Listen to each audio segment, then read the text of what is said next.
Observar a una sociópata crear su obra maestra es aterrador. Pero es aún peor cuando tú eres el cadáver designado en su historia. Sofía Valdés tenía el guión perfecto. Un trágico accidente en una fiesta de la facultad, un campus de luto y una vida entera de compasión por su alma inocente. Ella pensaba que era la protagonista.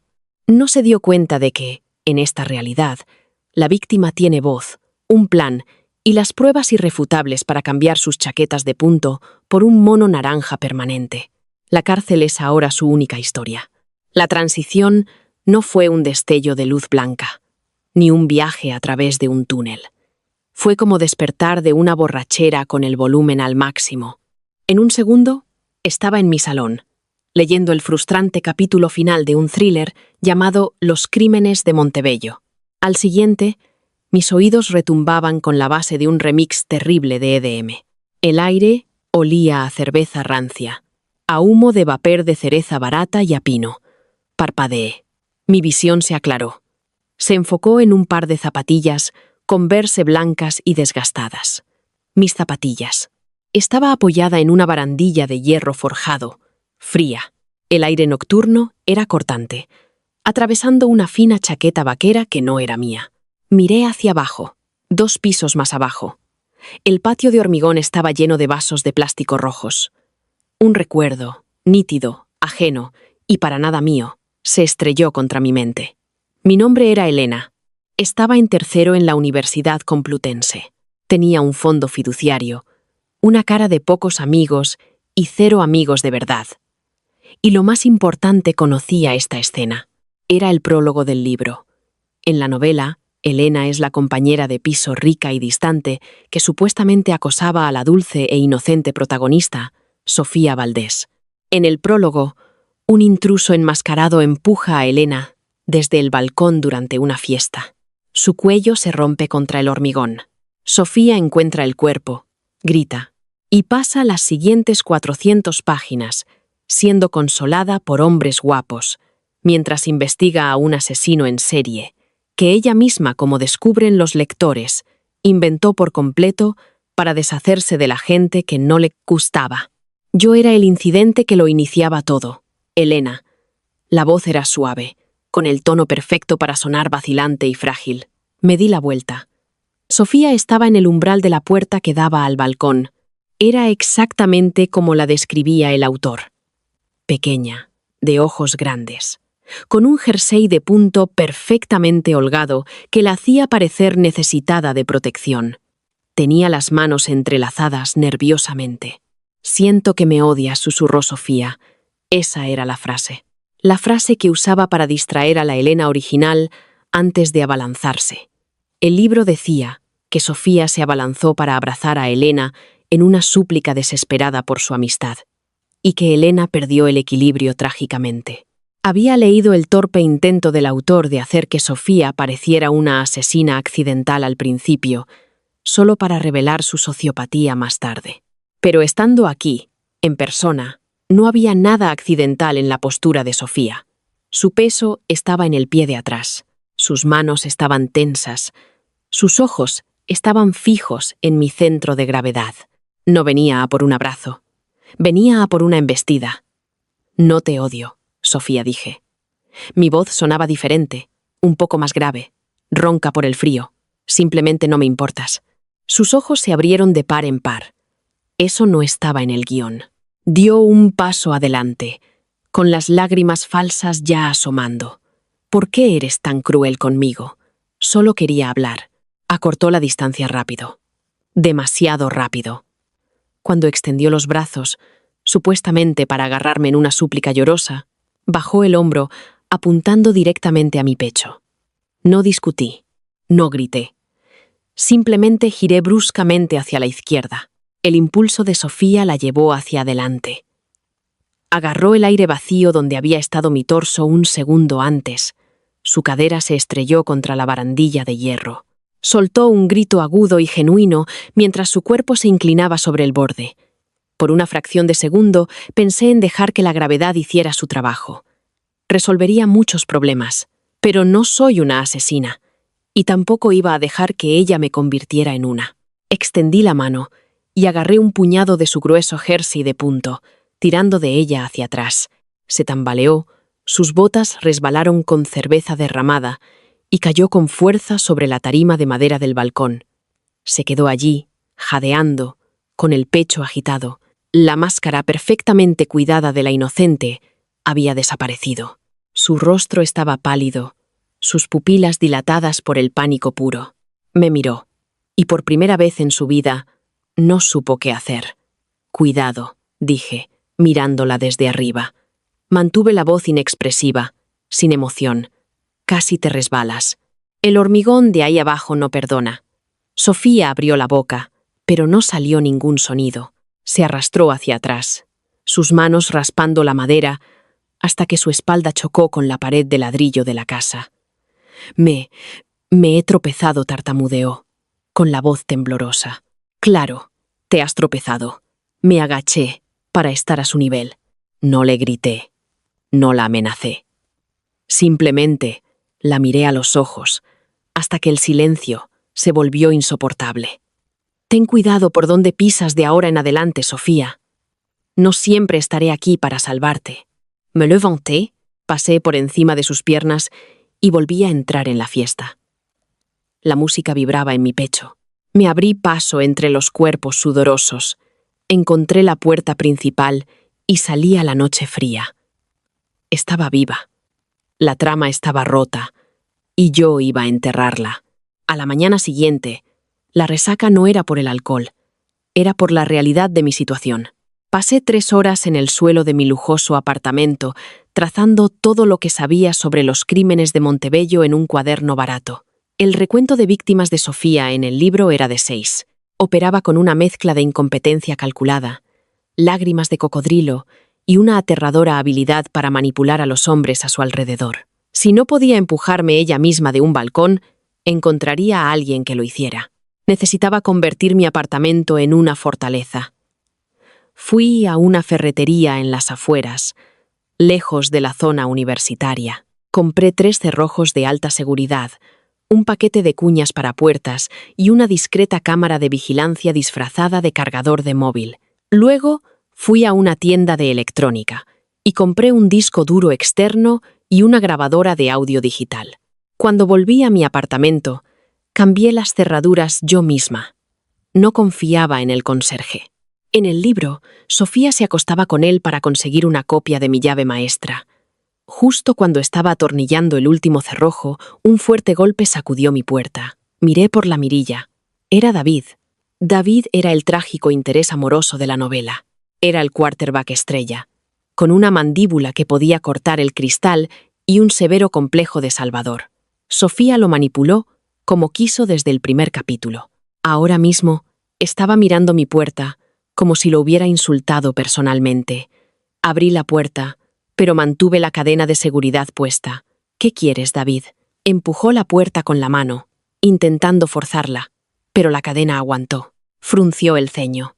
«¿Por qué tienes la puerta con la cadena?». «Déjame entrar, Elena. Tenemos que hablar. Podemos hablar perfectamente así». «Habla». Su mandíbula se tensó. «Sofía está llorando en su habitación. Dijo que la amenazaste anoche en la fiesta. Dijo que intentaste tirarla por el balcón. Tuve que reprimir una risa. Era tan predecible, tan patético». «Ah, ¿sí? ¿Y cómo logré eso exactamente? Ella pesa... ¿qué? ¿50 kilos? Yo peso 60. ¿La levanté por encima de mi cabeza como una luchadora profesional?». Dijo que la empujaste contra la barandilla. La voz de David se alzó, resonando en el pasillo. Tiene un moratón en la cadera. «Elena, ¿qué te pasa? No ha hecho más que intentar ser amable contigo desde el primer año». «David, escúchame con mucha atención», dije. Mi voz era tranquila, pero lo suficientemente afilada como para que se callara. Yo estaba junto a la barandilla. Ella se acercó por detrás. Se tropezó y cayó contra el hierro. La agarré del jersey para que no se cayera. Si hubiera querido empujarla, simplemente habría dado un paso atrás y dejado que la gravedad hiciera el resto. «Eso es mentira», espetó él, aunque un atisbo de duda cruzó sus ojos. «¿Por qué mentiría sobre algo así?». Porque le gusta cómo te ves cuando la defiendes, dije sin rodeos. Vi cómo las palabras le impactaban. Parpadeó. Su heroísmo idealizado se desinfló un poco. Le gusta que vengas corriendo aquí a ladrarme en lugar de hacer preguntas básicas de física. Si la hubiera empujado, el moratón estaría en su frente o en su espalda. Lo tiene en la cadera porque se estrelló contra la barandilla al lanzarse hacia adelante. Pídele que te enseñe el moratón, David. Comprueba el ángulo. Estás loca, murmuró. Pero su mano se apartó de la puerta. Estoy ocupada, repliqué. Y David, si alguna vez intentas forzar la entrada a mi casa otra vez, no te explicaré física. Simplemente te rociaré con gas pimienta hasta que te quedes ciego. Que tengas un buen día. Le cerré la puerta en la cara y eché el nuevo cerrojo con un clic fuerte y satisfactorio. Conecté la cámara espía en el enchufe frente a la puerta principal y la sincronicé con mi móvil. Sofía se dio cuenta de que no estaba siguiendo el guión. Eso significaba que no esperaría. El libro necesitaba una víctima para establecer la amenaza del asesino en serie, y ella ya iba con retraso. Mi móvil vibró en la encimera de la cocina. Un mensaje de un número desconocido. Siento mucho el malentendido con David. Le dije que no te molestara. ¿Podemos hablar? Grupo de estudio en la biblioteca esta noche. Traeré algo para picar como ofrenda de paz. Miré el emoji. Era repugnante. Ya estaba cambiando de táctica. Si la fuerza bruta no funcionaba, volvería al veneno. Claro, respondí. Nos vemos a las 8. Abrí mi cuaderno y busqué la página titulada Alergias y dolencias. La Elena original era mortalmente alérgica al aceite de nuez. Sufría un shock anafiláctico en minutos. Y en el capítulo 4 del libro, alguien supuestamente deja un paquete misterioso de galletas en el servicio conmemorativo de Elena. Sofía se da cuenta heroicamente de que están hechas con nueces, probando que el asesino se está burlando de ellos. Solo que no había ningún asesino. Sofía había comprado el aceite ella misma. Cogí mi chaqueta. Tenía unas horas antes del grupo de estudio y necesitaba hacer una parada rápida en la clínica de la universidad. La biblioteca del campus estaba en silencio. Olía a papel viejo, cera para el suelo y al estrés de los exámenes parciales. Entré en la sala de estudio privada a las 8 en punto. Ya había 3 personas. Laura, una estudiante de Derecho que me toleraba. Javier, un estudiante de Ingeniería perpetuamente agotado. Y Sofía. Sofía levantó la vista cuando entré, con una sonrisa tan dulce que podría causar caries. Llevaba una chaqueta de punto rosa, el pelo recogido en un moño desordenado. En el centro de la mesa había una caja de pastelería blanca. Elena, me alegro mucho de que hayas venido, dijo Sofía. Su voz goteaba un alivio artificial. Tenía miedo de que siguieras enfadada conmigo por lo sobreprotector que es David. Estaba sentando las bases, recordando a los demás que ella era la víctima, que David era solo un caballero andante, y que ella era la santa que perdonaba. No estoy enfadada, dije, sentándome frente a ella. Puse mi bolso sobre la mesa, abrí el bolsillo delantero y pulsé el botón de grabar de mi dispositivo de audio. Solo estoy centrada en los exámenes. Bueno, he traído magdalenas, anunció Sofía, abriendo la caja. El olor a canela y azúcar llenó la pequeña sala. Las he hecho yo misma, de plátano y nuez, y de manzana y canela. Sé que te encanta la manzana, Elena. He hecho esta especialmente para ti. Usó una servilleta para deslizar una gran magdalena de manzana hacia mí. Laura cogió una de plátano y nuez. «Oh, qué buena pinta, Sophie. Gracias». «Sí, gracias», murmuró Javier, ya masticando un trozo. Miré la magdalena de manzana frente a mí. A simple vista, parecía perfecta, inocente. ¿Las has hecho tú misma?, pregunté, manteniendo un tono conversacional. Sí, sonrió Sofía. Es una receta familiar. El secreto es un poco de extracto de almendra en la masa. Realza mucho el sabor. ¿Almendra?, repetí. Me incliné, oliendo la magdalena.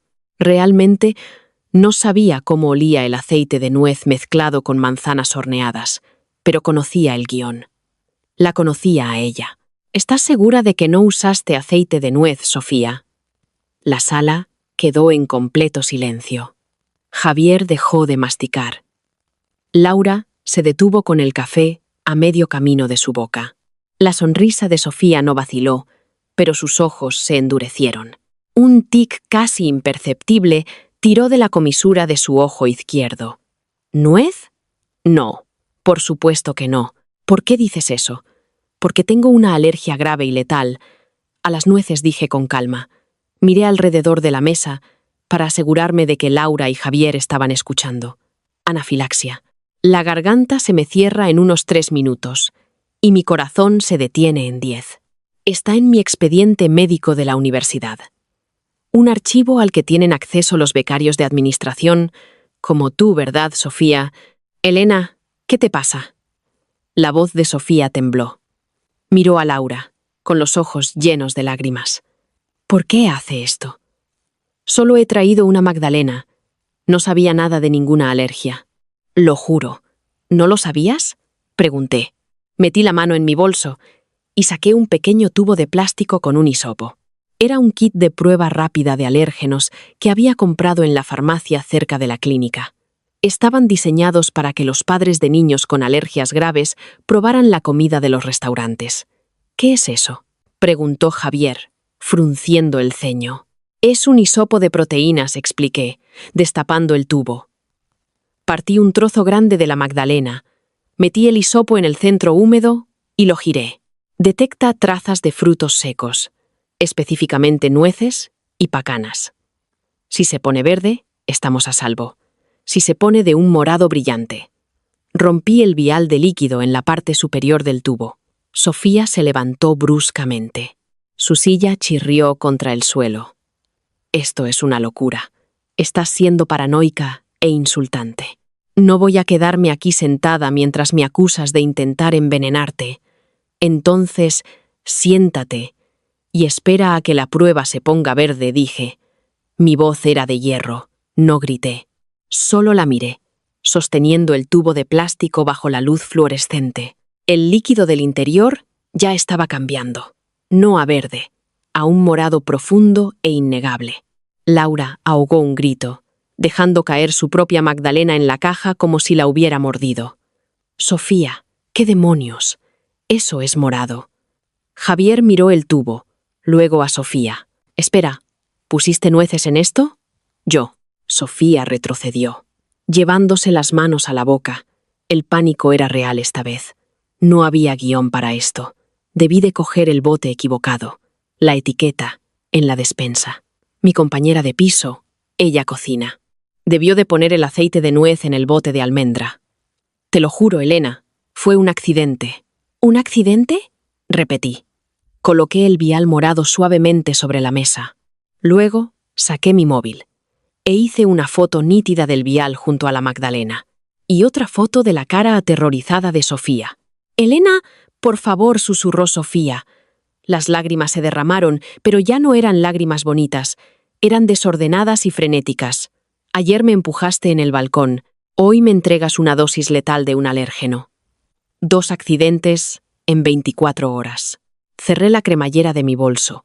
Voy a llevar esta magdalena y este vial a la policía del campus, Sofía. Voy a pedir que le hagan un análisis completo de laboratorio. Y luego voy a pedir que revisen las cámaras de seguridad del supermercado para ver exactamente qué botella de aceite compraste. No, espera. Sofía intentó agarrar la magdalena, pero Javier se levantó y bloqueó su mano. No lo toques, Sofi, dijo Javier. Su voz estaba cargada de asco. La miró como si no supiera quién era ella. Esa fue la peor parte para ella, que la máscara se cayera delante de un público. Me levanté, me colgué el bolso al hombro y recogí la servilleta con el dulce envenenado. Miré a Sofía, dejando que viera la total ausencia de miedo en mis ojos. Ella quería una víctima. Consiguió una depredadora. Busca un abogado, Sofía, dije en voz baja. Lo vas a necesitar. Salí de la sala de estudio, dejándola sollozando entre las ruinas de su pequeño complot perfecto. Aún no era suficiente para encerrarla. Un intento de envenenamiento por una confusión de alergias Era difícil de probar en un tribunal. Ella se haría la tonta, culparía a una compañera de piso, pestañearía ante la policía. Pero yo había plantado la semilla. Laura y Javier eran testigos. La duda de David estaba sembrada. Y yo tenía la grabación de audio de todo el intercambio a salvo en mi bolso. Ya no podía matarme en silencio. Si me quería muerta ahora, tendría que ensuciarse las manos. Y en el momento en que lo hiciera, yo estaría esperando con las esposas. Las oficinas de seguridad del campus huelen todas igual. Café de filtro barato, sudor rancio e indiferencia burocrática. El agente López se recostó en su silla, girando la bolsa de plástico con mi hisopo manchado de morado entre sus dedos. Miró la bolsa, la Magdalena y finalmente a mí. Su expresión era una mezcla de aburrimiento y lástima condescendiente. «A ver si lo entiendo», dijo López, suspirando. «Tu compañera de piso te preparó una Magdalena. Afirmas que le puso nueces a propósito porque sabe que eres alérgica. Ella afirma que cogió accidentalmente la botella de aceite equivocada. ¿Y quieres que presente cargos por intento de asesinato?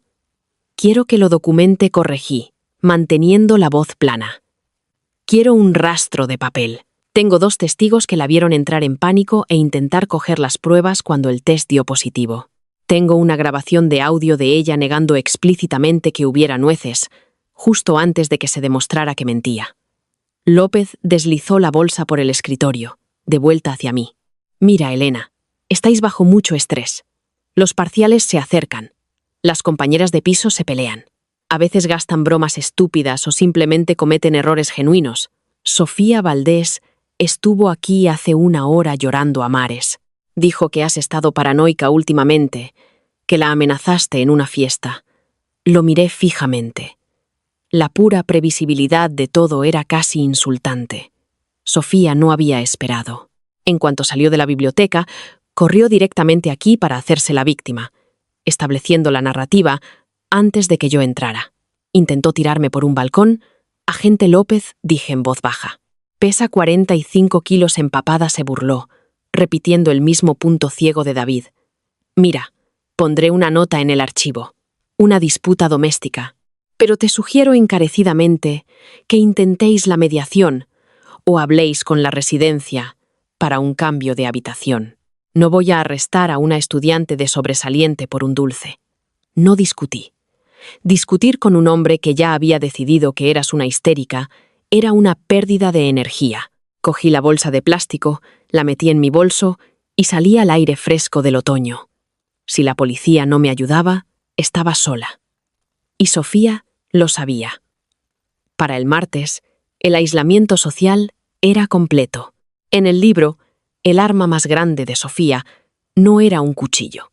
Era su habilidad para controlar la narrativa. Usaba la compasión como un general experimentado.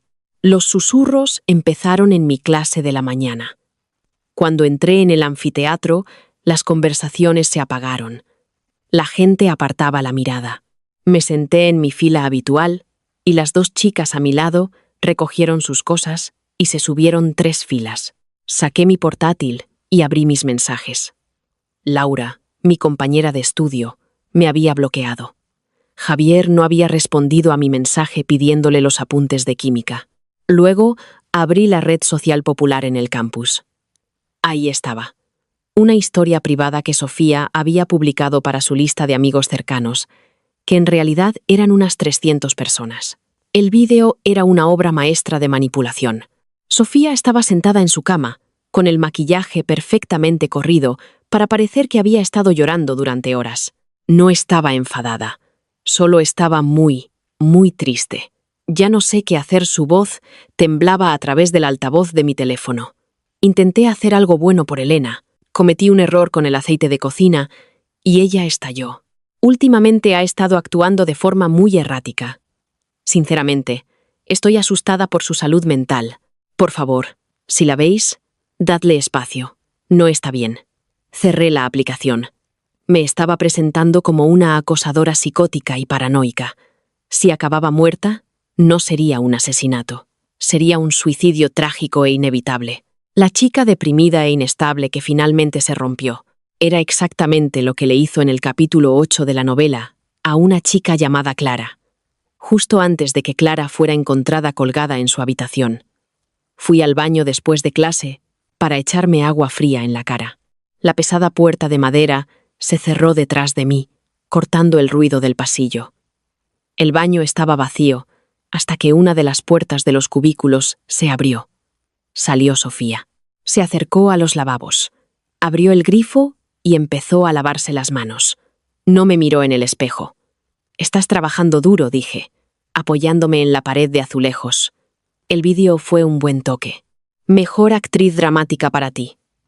Sofía cerró el grifo. Cogió una toalla de papel, secándose las manos metódicamente. Cuando finalmente levantó la vista, la inocencia de sus ojos grandes había desaparecido. Su rostro estaba completamente inexpresivo, sus ojos fríos y muertos. Era la primera vez que veía a la verdadera ella, a la sociópata, bajo las chaquetas de punto. «Deberías haberte caído del balcón», Elena dijo. Su voz ya no era aguda ni dulce. Era plana y hueca. Habría sido tan poético el trágico accidente. Todo el mundo se habría sentido tan mal por mí. ¿Tanto quieres la atención?, pregunté. No se trata de atención. Se trata de control. Arrugó la toalla de papel y la tiró a la basura. Dio un paso hacia mí. «Nadie te cree. La policía piensa que estás loca. Tus amigos piensan que eres tóxica. David te compadece. No tienes nada». «Tengo un córtex prefrontal funcional», repliqué, cruzando los brazos. «Que es más de lo que puedo decir de tu club de fans». Ella sonrió. Fue un estiramiento fino y sin humor de sus labios. «Disfruta de la soledad, Elena. No durará mucho más». Pasó a mi lado, abriendo la pesada puerta del baño.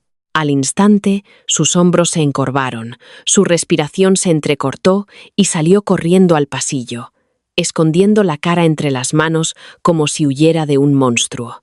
Me quedé en el baño silencioso, escuchando el goteo del grifo.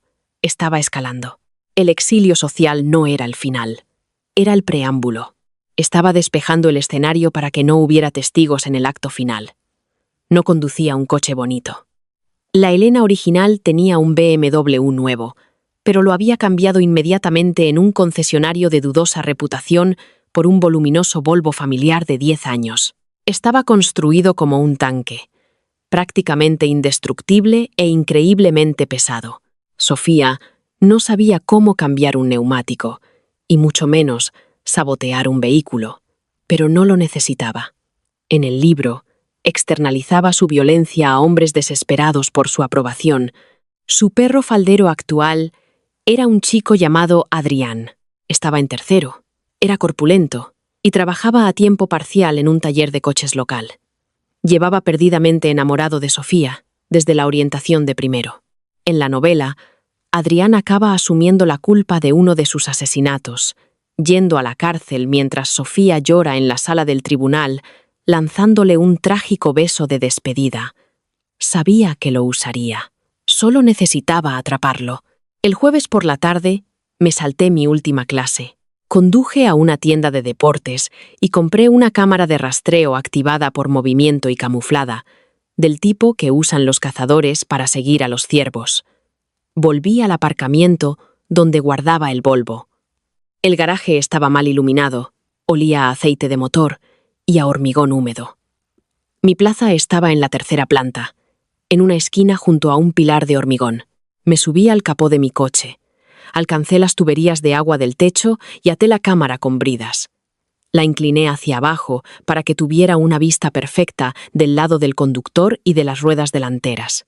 Luego esperé. No salí de mi apartamento en todo el fin de semana. Pedí comida a domicilio. Revisé mis cerrojos y mantuve mi móvil sincronizado con la nube donde la cámara subía automáticamente sus grabaciones. Pasó el viernes. Nada. El sábado por la noche, una enorme tormenta eléctrica azotó el campus. La lluvia golpeaba las ventanas de mi apartamento. Los truenos hacían temblar los cristales. Era el tiempo perfecto para una tragedia. Las carreteras estarían resbaladizas. La visibilidad sería nula. A las 2:14 de la madrugada, la pantalla de mi móvil Se iluminó en mi mesilla de noche. Movimiento detectado. Cámara 1. Me senté, con el corazón latiendo con fuerza. Cogí el teléfono, mis pulgares se movieron rápidamente para abrir la aplicación de la nube. Abrí la transmisión en vivo. La imagen era granulada, iluminada por la visión nocturna infrarroja, pero era lo suficientemente clara. Una figura con un chubasquero pesado estaba agachada junto al neumático delantero izquierdo de mi Volvo. La figura miró por encima del hombro nerviosamente. Luego deslizó un trozo de cartón debajo del coche y se metió bajo el chasis. Hice zoom. La capucha se había deslizado lo suficiente como para revelar una cicatriz distintiva en la mandíbula. Adrián. Estuvo debajo del coche menos de 3 minutos. Cuando salió, sostenía unos alicates de corte. Se levantó rápidamente, guardó la herramienta en el bolsillo de su abrigo y salió corriendo del encuadre de la cámara. Dejé escapar un aliento lento y tembloroso. Toqué la pantalla, descargando de forma segura el archivo de vídeo en 3 servidores diferentes. No dormí el resto de la noche. A las 8 de la mañana, la lluvia había cesado, dejando las calles resbaladizas y grises. Caminé hasta el aparcamiento. No abrí el Volvo. Ni siquiera toqué la manilla de la puerta. Simplemente me agaché cerca del neumático delantero izquierdo. Ahí estaba. Un pequeño charco oscuro, manchando el hormigón, distinto del agua de lluvia de otros coches. Pasé un dedo por él. Era resbaladizo, aceitoso, y olía ligeramente a pescado líquido de frenos. Si me hubiera subido a ese coche y hubiera bajado la colina empinada que salía de mi complejo de apartamentos, el pesado Volvo se habría convertido en un misil sin guía. Saqué mi teléfono y marqué un número. No a la policía del campus. No al agente López. Grúas Apex. Una voz ronca respondió. «Hola, necesito una grúa de plataforma», dije. Mis frenos han fallado por completo. Y necesito que lo deje en la comisaría de la Policía Municipal del Distrito Centro. 1 hora más tarde, el conductor de la grúa, un tipo corpulento llamado Miguel, estaba iluminando con una linterna el paso de rueda de mi coche en el aparcamiento de la comisaría. «Joder», murmuró Miguel, sacando la cabeza. Se limpió las manos grasientas en un trapo. «Señorita, tiene suerte de no haber conducido esto. No es una fuga». Alguien cogió unos alicates y cortó por completo el latiguillo del freno. Un corte limpio. Con una pisada del pedal, se habría quedado sin potencia de frenado. «¿Puede poner eso por escrito?», pregunté. «Sí, claro. Puedo redactar una evaluación formal en la factura». Armada con la factura de Miguel y mi portátil, entré por las puertas dobles de la comisaría de policía. Esto no era la seguridad del campus.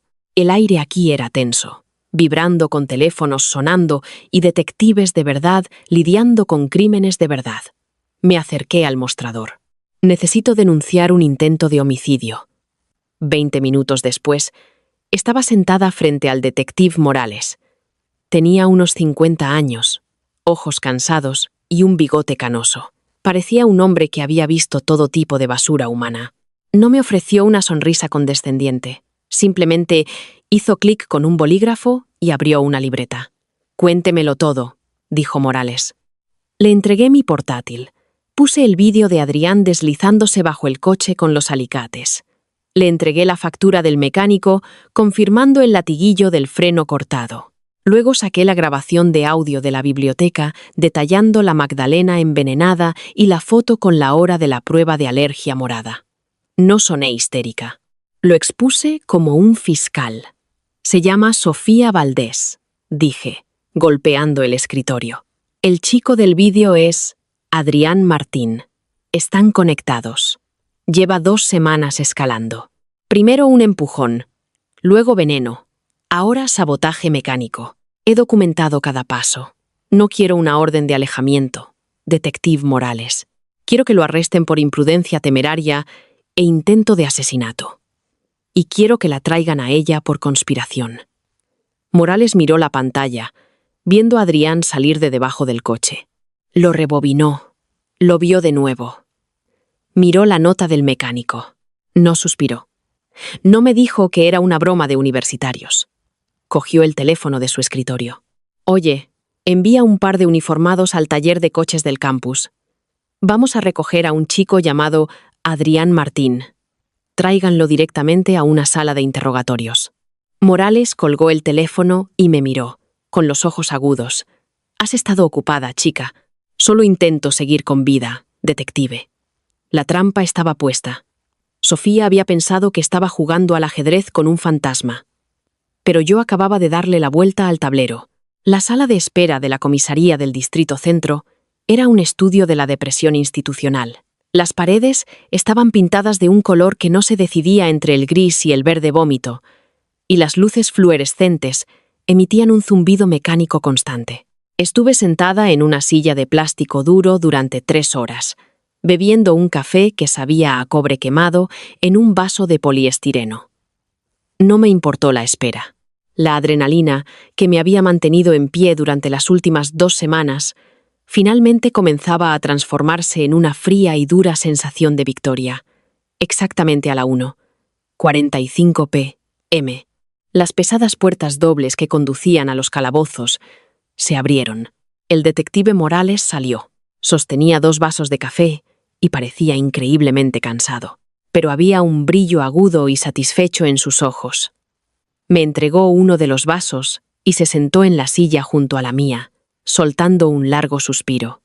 ¿Cuánto tiempo aguantó?, pregunté, dando un sorbo. Era peor que el último café. 12 minutos, gruñó Morales. Los universitarios ven demasiadas películas de mafiosos. Llegan pensando que van a exigir un abogado e invocar la quinta enmienda, pero en el segundo en que pones sobre la mesa un cargo de intento de asesinato y les explicas que pasarán sus 20 años en una penitenciaría estatal, la lealtad se evapora.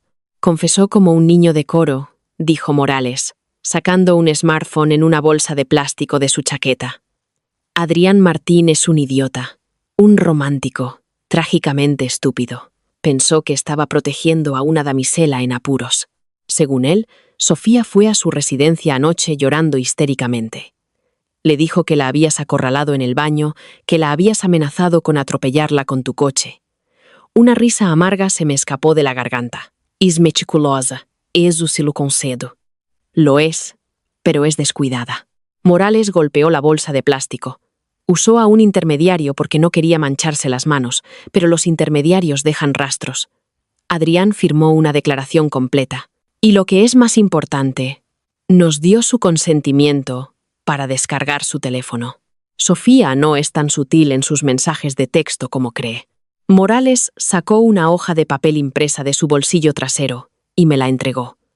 Era una transcripción de una conversación de texto entre Sofía y Adrián de la noche anterior. Sofía: ya no puedo más, Adrián. Le tengo pánico. Va por el campus con ese coche enorme y sé que me va a hacer daño. No paro de tener pesadillas con que me atropella. Adrián: ¿quieres que llame a la policía? Puedo hablar con David. Sofía: no. A la policía no le importa. Y David es demasiado bueno. No entiende lo peligrosa que es Elena. Ojalá no pudiera conducir. Si su coche simplemente estuviera roto, si no pudiera usarlo, por fin me sentiría a salvo. Adrián: yo me encargo. Trabajo en el taller. Sé cómo hacer que un coche no arranque. Sofía: ¿de verdad? ¿Harías eso por mí? Eres el único que realmente me protege, Adrián. Solo ten cuidado. No podría perdonármelo si te metieras en problemas. Le devolví el papel a Morales. No le dijo explícitamente que cortara los frenos. Simplemente apuntó el arma y apretó el gatillo. Se llama terrorismo estocástico a microescala, dijo Morales, guardando el papel. Lo incitó, le dio el objetivo y jugó con su complejo de héroe. En un tribunal, el abogado defensor argumentaría que solo se refería a pinchar un neumático o robar una bujía. Pero combinado con la declaración de un mecánico de que el latiguillo del freno fue cortado intencionadamente, el vídeo de Adrián haciéndolo, y tu pequeño incidente con la Magdalena en la biblioteca, Morales se levantó. Eso es un cargo de conspiración. Eso es imprudencia temeraria. Y dependiendo de cómo se sienta el fiscal hoy, es intento de homicidio. Acabo de firmar la orden de arresto para ella. ¿Dónde está ahora?, pregunté, levantándome con él. Morales miró su reloj. Según su horario de clases, que Adrián tan amablemente nos proporcionó, ahora mismo está sentada en medio de la cafetería de la facultad, almorzando. Envié a 2 uniformados a buscarla. Les dije que no fueran discretos. Cerré los ojos por un segundo. La cafetería a las 2 de la tarde de un lunes. Estaría abarrotada. Cientos de estudiantes, con sus móviles en la mano, viendo a la perfecta y victimizada santa de la Complutense salir esposada. En la novela, Sofía siempre mantuvo el control de su imagen. Lloraba en los funerales. Pronunciaba elogios desgarradores para la gente que mataba. El público la adoraba. En este momento, ese público estaba viendo su imperio arder en tiempo real. «Vete a casa», Elena dijo Morales en voz baja, poniendo una mano pesada en mi hombro. «Cierra tus puertas. Duerme. Te llamaremos cuando el fiscal necesite tu declaración formal. Se acabó». Asentí, tirando el terrible café a una papelera cercana. «Gracias, detective. No me des las gracias. Tú hiciste todo el trabajo. Yo solo hago la parte divertida». Salí de la comisaría bajo el brillante sol de la tarde. El aire se sentía más ligero. Mi pecho, que había estado encerrado en un tornillo de pánico durante semanas, finalmente se expandió. Pedí un Uber de vuelta a mi apartamento. No revisé mi teléfono. No miré las redes sociales del campus. Simplemente entré, eché los 3 cerrojos y dormí durante 14 horas seguidas. Las consecuencias fueron bíblicas. Cuando me desperté el martes por la mañana, mi teléfono era un ladrillo de notificaciones sin leer. Llamadas perdidas de números desconocidos, docenas de mensajes de texto y etiquetas interminables en redes sociales. Alguien había grabado el arresto de Sofía. Era un clip de 40 segundos, tembloroso y con zoom, pero el audio era nítido. 2 oficiales uniformados se habían acercado a su mesa en medio de la abarrotada cafetería. Sofía había intentado jugar su carta habitual. Los ojos abiertos, el labio tembloroso, la voz suave y confundida. «No entiendo, agentes. Debe haber algún error». Pero los policías no eran David, no eran Adrián. No les importaba su jersey pastel ni sus lágrimas fabricadas. Cuando le pidieron que se levantara y pusiera las manos detrás de la espalda, la máscara finalmente se cayó. El vídeo la mostraba forcejeando, gritando a los oficiales. Su voz era un chillido agudo y feo que resonaba en los altos techos de la cafetería. Exigió que llamaran al decano. Los llamó fascistas. Parecía completamente trastornada. Fue la destrucción perfecta de su personaje cuidadosamente construido. Vi el vídeo 2 veces mientras tomaba mi té matutino. Fue satisfactorio, pero quedaba un cabo suelto por atar. Un golpe fuerte y vacilante sonó en mi puerta. Revisé la cámara de vigilancia en mi móvil. David estaba de pie en el pasillo. No llevaba su chaqueta del equipo. Tenía los hombros caídos, el pelo revuelto, y parecía un hombre que acababa de ver cómo su religión era desacreditada en directo. Quité los cerrojos y abrí la puerta. No quité la cadena. «Elena», dijo David. Su voz era. Miró la pesada cadena de latón, luego mi cara. «¿Puedo pasar?» «No». Se estremeció. La única sílaba lo golpeó como un golpe físico. Miró sus zapatillas desgastadas durante un largo momento antes de volver a hablar. «Acabo de volver de la comisaría. Fui anoche para intentar pagar su fianza. Pensé que era un malentendido. Pensé que te habías inventado alguna mentira loca para que la arrestaran. Y me apoyé en el marco de la puerta, cruzando los brazos. Hablé con él, detective Morales. No me dejó verla, pero me enseñó la foto de tu latiguillo del freno. Me contó lo de Adrián». David levantó la vista, con los ojos inyectados en sangre. «Adrián se enfrenta a 5 o 10 años de prisión. Elena, por una chica, por Sofía». Adrián tomó su decisión, dije secamente. Llevó unos alicates a un aparcamiento en mitad de la noche. No puede ser una víctima solo porque ella le pestañeó. «Nos manipuló», susurró David. La comprensión todavía se abría paso en su mente. Me manipuló. La defendí. Te grité. Le dije a todo el mundo que te estabas volviendo loca. Lo hiciste, asentí. porque era más fácil creer que yo era una loca celosa que admitir que tu dulce y frágil florecilla era una sociópata. Te gustaba ser su caballero de brillante armadura, David. Te gustaba que te hiciera sentir grande, fuerte y necesario. No te importaba la verdad, te importaba tu ego. Las palabras fueron duras, pero no me importó. La Elena original había muerto por hombres como él, hombres tan cegados por la actuación de la vulnerabilidad femenina que se convirtieron voluntariamente en armas. En el libro, David se pasa 300 páginas protegiendo a Sofía, ignorando por completo la creciente pila de pruebas en su contra. No iba a darle la absolución solo porque finalmente viera la realidad. «Lo siento», dijo, con la voz quebrada. «Lo siento mucho, Elena. Debería haberte escuchado en la fiesta. Debería haber mirado el moratón». «Disculpa aceptada», dije. «Ahora vete. Elena, por favor, quiero ayudar. Déjame testificar. Puedo contarles cómo manipuló las cosas, cómo te aisló». «No necesito tu ayuda», David, interrumpí. Me salvé a mí misma. Conseguí las pruebas. Fui a la policía. La metí en una celda. «Lo único que puedes hacer por mí ahora es quedarte exactamente donde estás, fuera de mi vida». No esperé a que respondiera. Cerré la puerta, la pesada madera cortando sus disculpas, y volví a echar los cerrojos. Más tarde esa tarde, la universidad envió un correo electrónico masivo. Estaba redactado en un lenguaje corporativo denso, citando un asunto legal grave que involucraba a un miembro del alumnado. Pero el mensaje era claro. Sofía Valdés había sido suspendida a la espera de un juicio penal. Tenía prohibido el acceso al campus. Me senté en la encimera de mi cocina, abriendo mi cuaderno barato.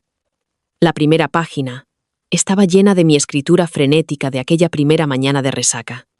El recuento de víctimas de Sofía. 6. Cogí un bolígrafo rojo y tracé una línea gruesa y pesada a través de la lista de nombres. La Elena original, Clara de la Residencia, el profesor Robles, Adrián, David. Ninguno de ellos iba a morir. La trama estaba muerta. La narrativa estaba rota. El juicio de Sofía iba a ser un circo mediático. Sus padres ricos contratarían a los mejores abogados que el dinero pudiera comprar. Intentarían presentar a Adrián como un acosador obsesionado, actuando de forma independiente. Intentarían descartar la Magdalena como un accidente genuino, pero no podían borrar la grabación de audio. No podían descortar el latiguillo del freno. Y lo más importante, no podían volver a ponerle la máscara. Ya no era la protagonista. Era solo otra criminal, sentada en una celda de hormigón, esperando que cayera el martillo del juez. Cerré el cuaderno y lo tiré a la basura. Tenía un parcial de química orgánica el jueves. Y por primera vez, desde que desperté en aquel balcón, realmente tenía tiempo para estudiar. El juzgado olía a cera barata, a café rancio y a silenciosa desesperación. Era un edificio de hormigón en el centro, despojado de la estética académica de la Universidad Complutense. Aquí, las consecuencias eran reales. No venían envueltas en una tragedia poética. Venían en forma de papeleo interminable y acuerdos de culpabilidad. Estaba sentada en una larga mesa de caoba en una sala de conferencias sin ventanas. El detective Morales estaba a mi izquierda. A mi derecha, un joven y agudo fiscal adjunto llamado Pierce. Estábamos aquí para una declaración preliminar. La pesada puerta de madera se abrió. Sofía entró, flanqueada por un hombre de pelo plateado con un traje azul marino a medida. Tenía un aspecto terrible. El brillo luminoso e intocable de la protagonista de la novela había sido completamente borrado por 3 noches en un calabozo. Sus padres habían pagado una fianza enorme, pero el daño estaba hecho. Su pelo rubio, generalmente peinado en esas ondas perfectas y naturales, estaba recogido en una coleta apretada y grasienta. Las ojeras no eran maquillaje esta vez. Llevaba una blusa gris discreta, pero parecía diminuta dentro de ella, hueca. No me miró cuando se sentó. Mantuvo los ojos pegados a la madera pulida de la mesa. Su abogado, un pez gordo llamado Ferran, se aclaró la garganta y abrió su maletín. «Hagamos esto rápido». Mi cliente es una joven bajo una inmensa presión académica. La Fiscalía está intentando construir un cargo de conspiración a partir de un malentendido y las acciones erráticas de un tercero. Pierce, el fiscal, ni siquiera parpadeó. El tercero, siendo Adrián Martín, quien nombró explícitamente a su cliente como la arquitecta del sabotaje mecánico del vehículo de la señorita Elena. Tenemos los mensajes de texto, señor Ferran, tenemos el motivo. Tienen a un joven con un enamoramiento documentado tratando de hacerse el héroe, contraatacó Ferran. Mi cliente expresó miedo. Se desahogó. Nunca le ordenó al señor Martín que cortara un latiguillo de freno. Y en cuanto al incidente en la biblioteca, Ferran ofreció una sonrisa condescendiente, una confusión al cocinar. Trágico, ciertamente, pero difícilmente un intento de asesinato.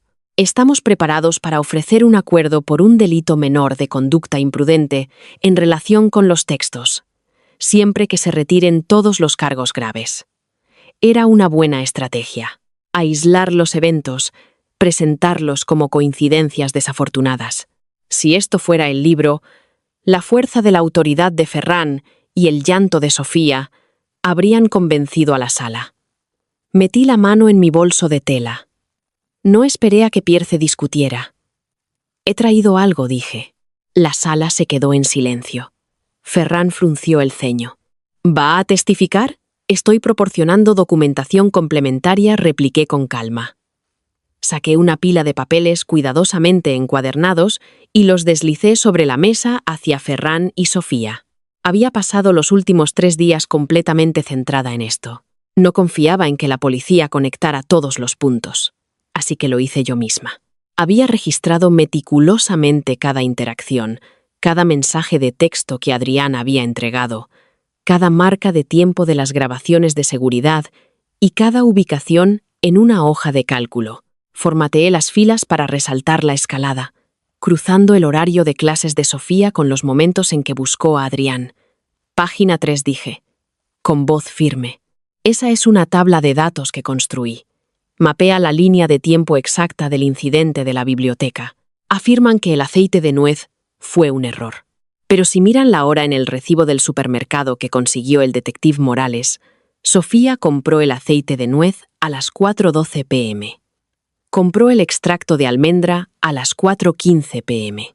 Los compró al mismo tiempo, el mismo día.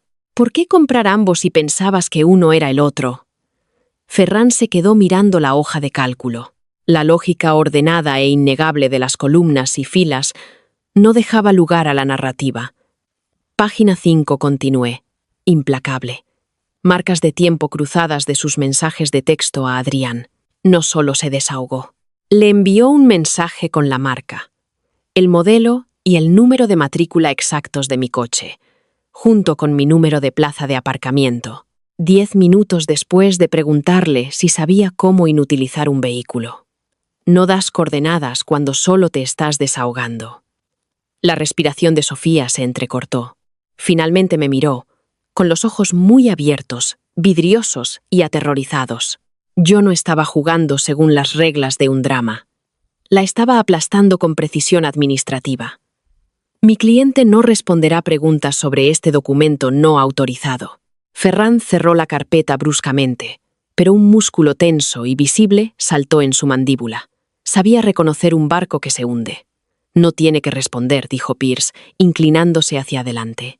Pero un jurado va a ver esta línea de tiempo, señor Ferran. Van a ver un patrón premeditado y calculado de intento de violencia. Adrián Martín acaba de aceptar un acuerdo de culpabilidad esta mañana. Testificará contra ella a cambio de una sentencia reducida. Si vamos a juicio, buscaré la pena máxima por conspiración para cometer homicidio. El color desapareció por completo del rostro de Sofía. Se volvió hacia su abogado, con las manos temblando tanto que resonaban contra la mesa. Señor Ferran, dijo que Adrián no hablaría. Dijo que me quería. Cállate, Sofía, siseó Ferran, su fachada profesional resquebrajándose. No puedo ir a la cárcel, chilló. El volumen repentino y sorprendente en la pequeña habitación. Agarró la manga de su abogado. No puedo. Tiene que arreglar esto. Dígales que tenía miedo. Dígales que Elena está loca. Sofía, cállate, ladró Ferran, apartando su brazo. Ella retrocedió, jadeando, con el pecho agitado. Miró alrededor de la sala, dándose cuenta finalmente de que los hombres aquí no iban a salvarla. Morales parecía asqueado. Pierce parecía triunfante.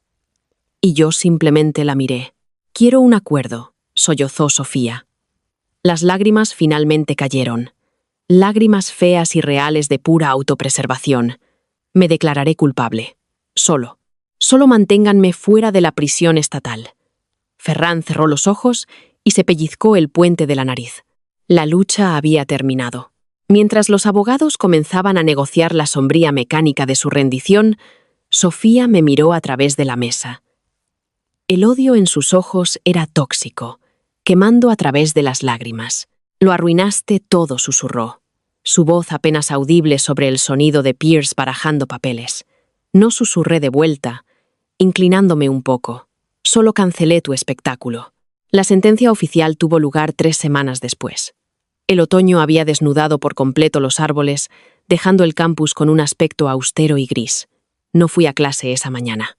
Me puse una chaqueta oscura, tomé un café solo y conduje el pesado y recién reparado Volvo hasta el juzgado. La sala del tribunal estaba abarrotada. La historia se había filtrado a la prensa local. El titular: «La conspiración universitaria». La dulce del campus se convierte en saboteadora. Había aparecido en el periódico de la mañana. Me senté en la segunda fila, directamente detrás de la mesa del fiscal. David no estaba allí. Ninguna de las personas que Sofía había manipulado apareció para apoyarla. Sus padres se sentaron en la primera fila, rígidos y humillados, negándose a hacer contacto visual con nadie. Cuando sacaron a Sofía, un murmullo recorrió la sala. Llevaba un uniforme estándar del condado. Su pelo estaba apagado. Caminaba arrastrando los pies, con los hombros encorvados, mirando al suelo. El aterrador magnetismo que había ejercido sobre todos en su órbita había desaparecido por completo. Era solo una chica que había tomado una serie de decisiones estúpidas y maliciosas, y que finalmente se enfrentaba a la factura. La jueza, una mujer severa con cero paciencia para la teatralidad, leyó los términos del acuerdo de culpabilidad.